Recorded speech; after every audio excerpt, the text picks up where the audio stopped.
There's nothing wrong with that. Us ladies with the slightly larger feet. You know. No, I'm gonna get you all in.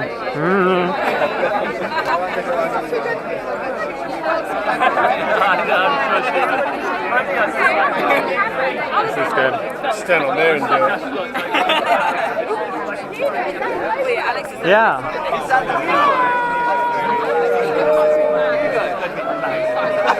No, it's a Chinese copy, but it's like better.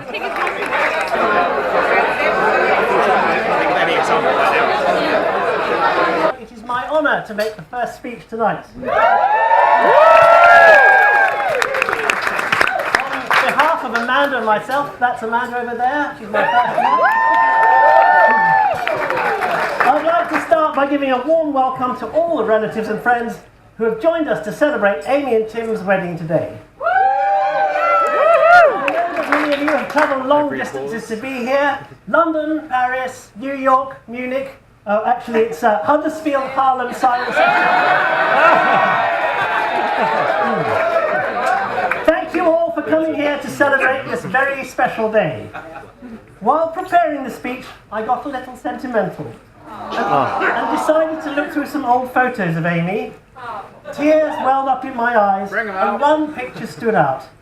It was the striking pose of my precious daughter lying on a rug, dribbling and pointing at the camera lens. What a treasure she looked, trying to stand up on those little wobbly legs. We'll never forget her 21st birthday.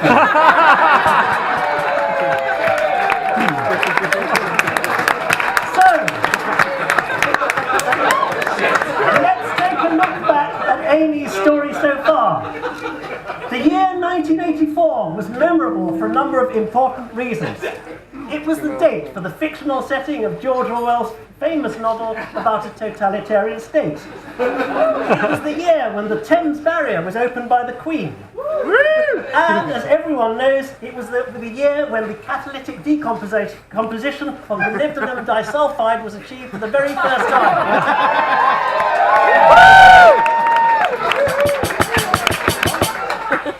But most importantly, May 1984 saw the birth of Amy Van Amerongen. From the very start, Amy had a liking for the high life. When she was 3 years old, she stood on her chair in a Parisian restaurant and shouted out her demands to the astonishment of the other diners. I want my own foie gras!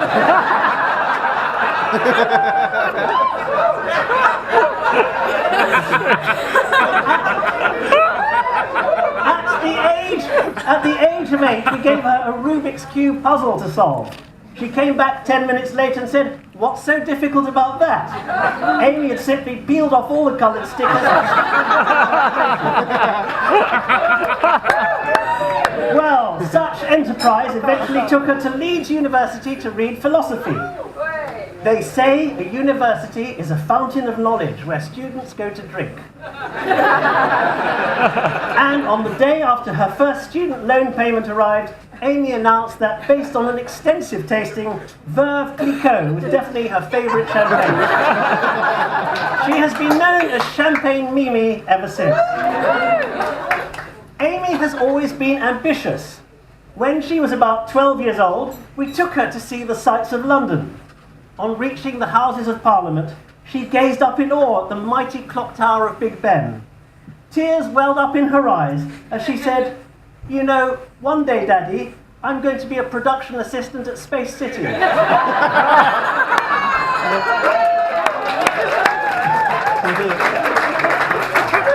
fact, her career has taken her on an interesting journey by a year teaching English in Japan, studying for a second degree in law, and several years in the world of architecture, where, of course, she met Tim.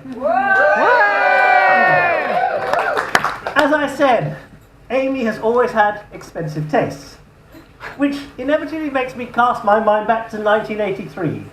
Looking around at this magnificent marquee, the feast we're about to enjoy, the army of people who've got this occasion together, I have one inescapable conclusion. If Amy was the result, that was without doubt the most expensive fuck I've ever had.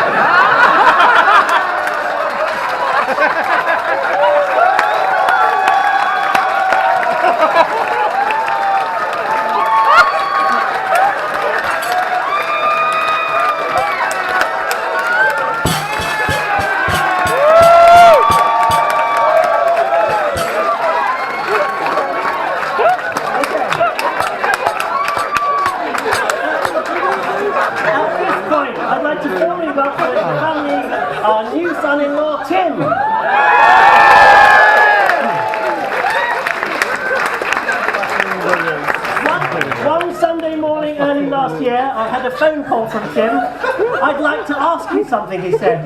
Would it be possible to have your daughter's hand? Her hand?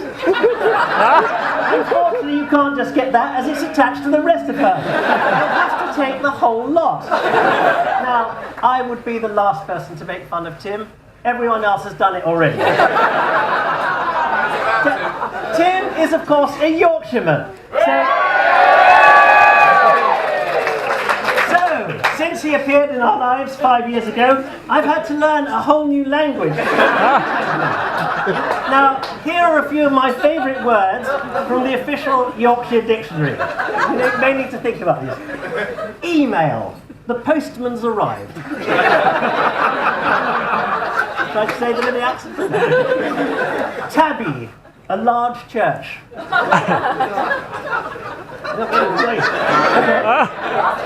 E by gum, the process of taking ecstasy by injecting it in the mouth.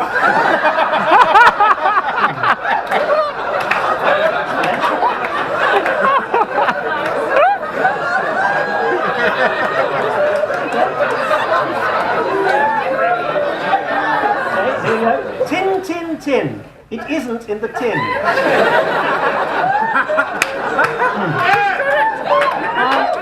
And finally, ejaculate. Expression of disapproval when husband is delayed getting home from mill. Ejaculate!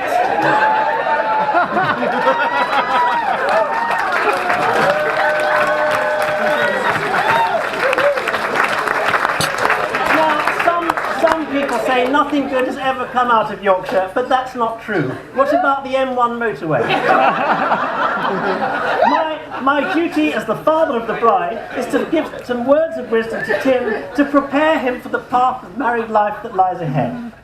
Tim, always remember, a man is not complete until he is married, and then he is well and truly finished.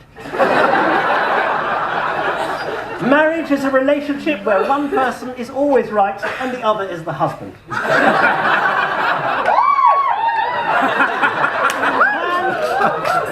And above all, always remember the wise words of an ancient philosopher. No leg is so short that it cannot reach the ground. That's a bit surreal, that one.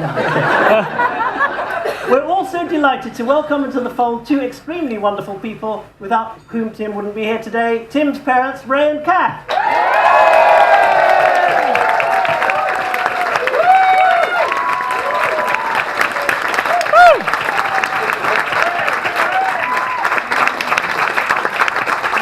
But I will end as I began by talking about Amy. Amy is the best daughter that any man could have. She is the flagship to whose high standards the younger members of the family must aspire. She has always been a good friend, always excellent company, and someone who even occasionally laughs at my jokes. And seeing Amy looking so beautiful here today, I'm sure you'll understand just what a proud dad I am. Now, in a moment, I would like to show you a short video that features some of Amy's greatest hits so far. But first, I would like to propose a toast to the happy couple. I know that everyone here will want to join me in raising your glasses to wish Tim and Amy a long, happy and healthy future together. Here's to the past for all that you've learned. Here's to the present for all that you share. And here's to the future for all that you look forward to together. Ladies and gentlemen, let me ask those of you who still can to be upstanding and raise your glasses to the bride and groom, Tim and Amy, and you, Mr. and Mrs. Metcalf.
Ice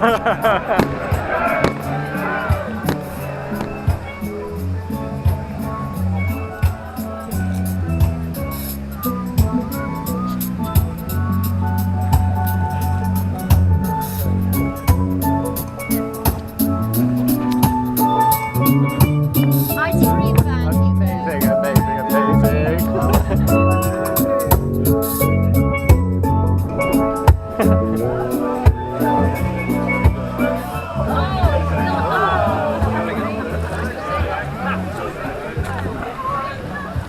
How long? 45 seconds. And then, No, 45. yeah. 46.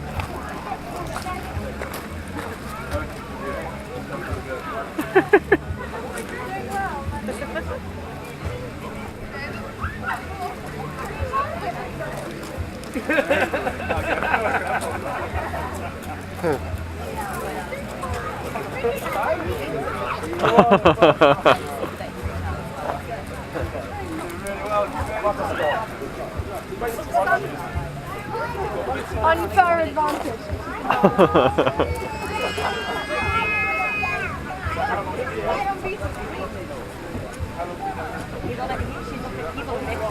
She makes it look easy. Oh. Right, yeah, that's cool.